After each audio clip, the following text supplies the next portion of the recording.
Alright, what's up guys? My name is Zack, and today I am driving a 2018 Buick Regal GS. Up front is a 3.6-liter V6, and down below is a 9-speed automatic transmission. Now, I am super excited to be driving this Buick Regal GS for two reasons. First of all, this car is a little bit of a sleeper. Not a whole lot of people know about these cars, and just how many great features and how performance-oriented this car actually is. So I'm excited to share that with you today. But also the second thing is that Buick doesn't make sedans anymore. This was kind of the final frontier for Buick cars. Now they still make SUVs, but the more traditional car is gone. And so I'm excited to share with you one of their last great products. But if you would like to submit your own vehicle and have it reviewed here on the channel, you can head on over to my website, zackprado.com/submit. It's a quick and easy submission form. It takes under a minute to fill out, and I come out to you. And if you'd like to see all my videos weeks or sometimes months in advance, you can head on over to my Patreon for only $5 a month. But let's get back to that 3.6-liter V6. Now, that is shared with a lot of other vehicles, namely the older base model Chevy Camaro. I think the Equinox got it. This was kind of a bread and butter engine for a lot of Chevy products. But here in the Regal GS, it makes 310 horsepower. Now, there was also a 2-liter turbo option available, which was nice, and we drove that in the Regal Tour X last year. But this is kind of the better engine. You get a lot more torque down low. It's relatively revvy, and 310 horsepower is just fantastic for a vehicle like this. Now, the 3.6-liter is not without sin. It's not a perfect engine. It has its fair share of problems. However, honestly, in this case, this is kind of a more the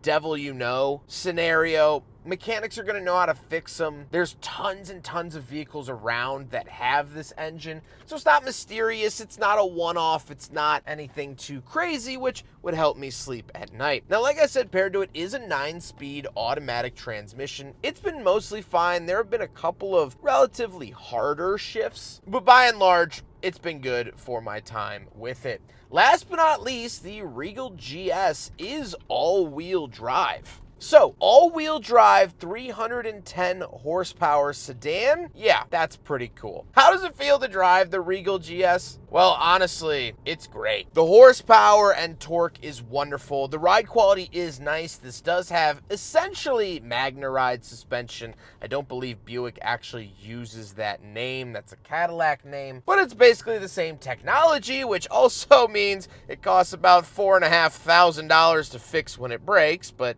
that's okay. It's smooth, it's very Buick-like, but you have all-wheel drive and a lot of power. This really is one of the best daily drivers from Buick that you could find. It feels sporty enough while still encompassing what makes a Buick great, which is its plush luxury. So to me, I mean, this is a lovely, lovely car to drive day to day. With that stuff out of the way, let's talk about the interior. Well, in front of me, I have a mix of physical and digital gauges. Off to the left is a physical tachometer, and off to the right is physical coolant temperature and fuel, but then we get a screen in the center that will give you a bunch of different information, and I could cycle through it now. I think this era of digital gauges from GM was very good. I don't think the current era here in 2025 is. I think the current era is kind of mishmashed and a little hard to look at, kind of a lot going on.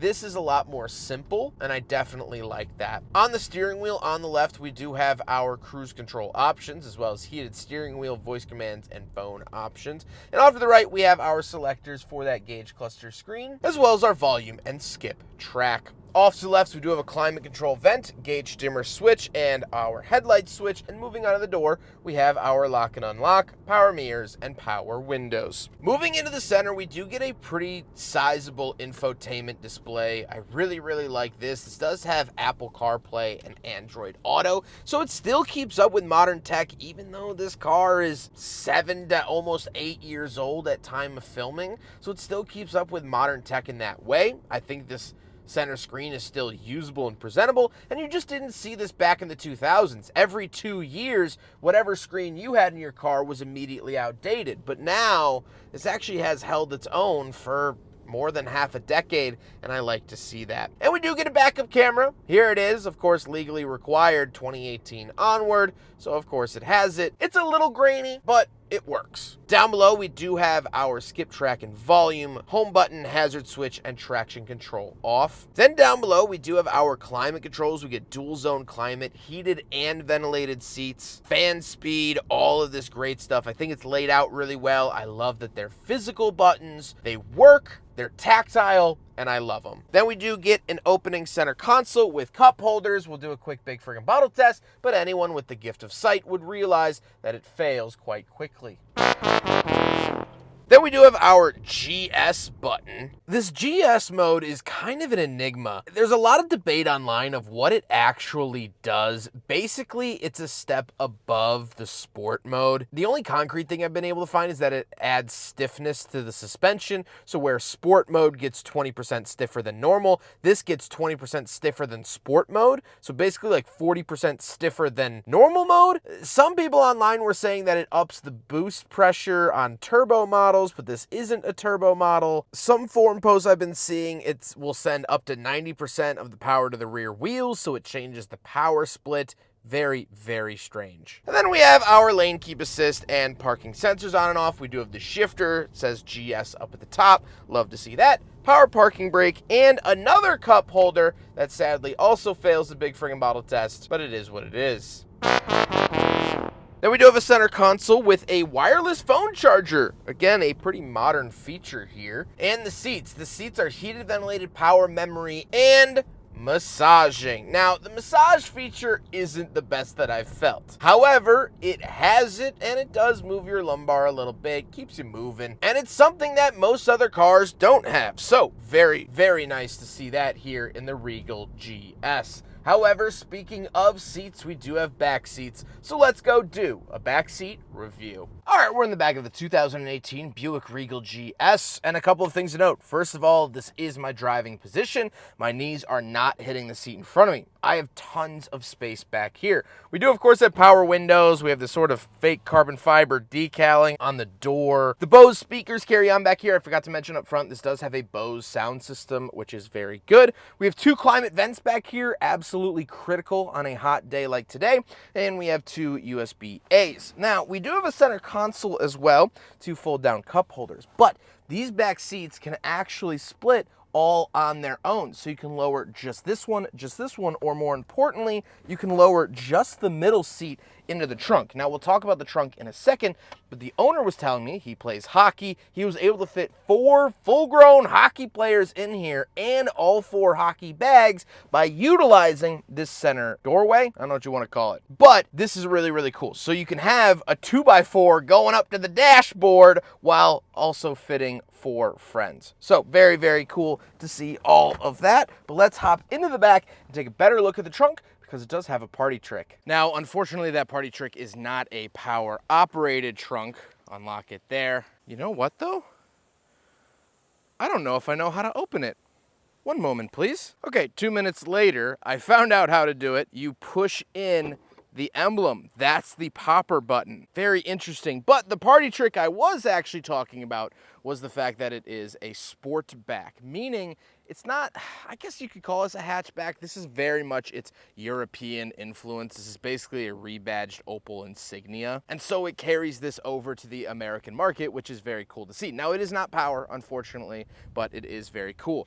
Once we are back here, take a look at all that space that you get. Absolutely lovely. And you can lower the back seats just by using these buttons off to the left and right. Bada bing, bada boom, there. Now you have a ton more storage space. Underneath the floor, no spare tire, but we do get that Bose sound system. Of course, this is an aftermarket WeatherTech floor mat, which I highly recommend. Love WeatherTechs. Oh my gosh, I'm gonna get attacked. Ay caramba. Those things are vicious. If you're not from a place that has geese, they're Canadian geese, those things are vicious. You don't want to mess with them. Anyway, back to the Regal GS, the reason we're here.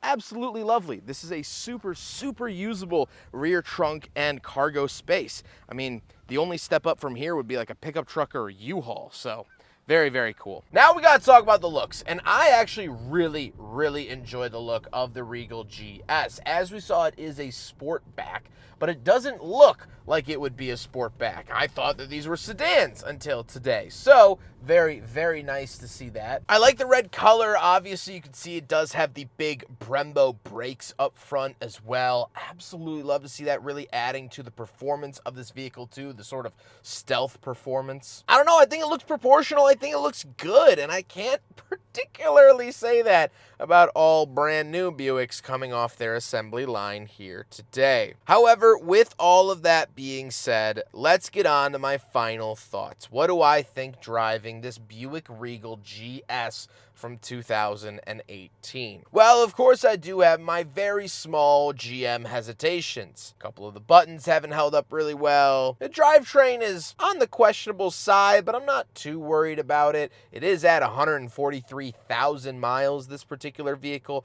and it's still operating just as it should. The suspension was pretty expensive to fix. The owner told me it's about $4,500 to fix the suspension, so know that going into it. But this was also incredibly rare. They only made about 1,400 of these with this performance package, and it is something special. It's all-wheel drive. It's a V6 over 300 horsepower vehicle. Everyone loves the Subaru WRX for nearly the same reasons. A Subaru WRX makes less power and is a less nice place to be. This has massage seats, ventilated seats, heated seats. This has the Apple CarPlay and Android Auto. It has dual zone climate. Would I want to spend a cross-country road trip in this or a Subaru? It would be this every single time. That Magna Ride suspension really, really helps out. I'm not getting tossed around like a rag doll just trying to get down to Jewel Osco. A Subaru WRX is a very all-in vehicle. You have to love the Subaru WRX and love all of its pitfalls. But this vehicle has very few pitfalls. It's comfortable and sporty and fun and practical with that rear hatch. I love this thing. It's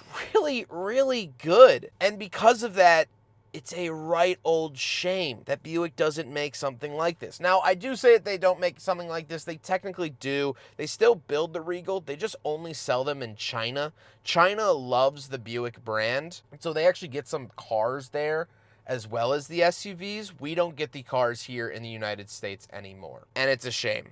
I think the public is being robbed of something that's very, very good. And like I said, just make the whole dashboard digital, maybe update the front fascia a little bit, and you have a great 2025 product. I don't know. I really like this car, and it's a shame that we don't have more of them. I hope you guys enjoyed the video. Huge thank you to Nate for letting me borrow his Regal GS for today's video. He's been absolutely wonderful to work with. He has kept this vehicle in tip-top shape, and I think it will treat him very, very well for the thousands of miles to come. But I hope you guys enjoyed the video. Don't forget to rate the video, comment on the video, and subscribe if you really liked it. Take care, guys.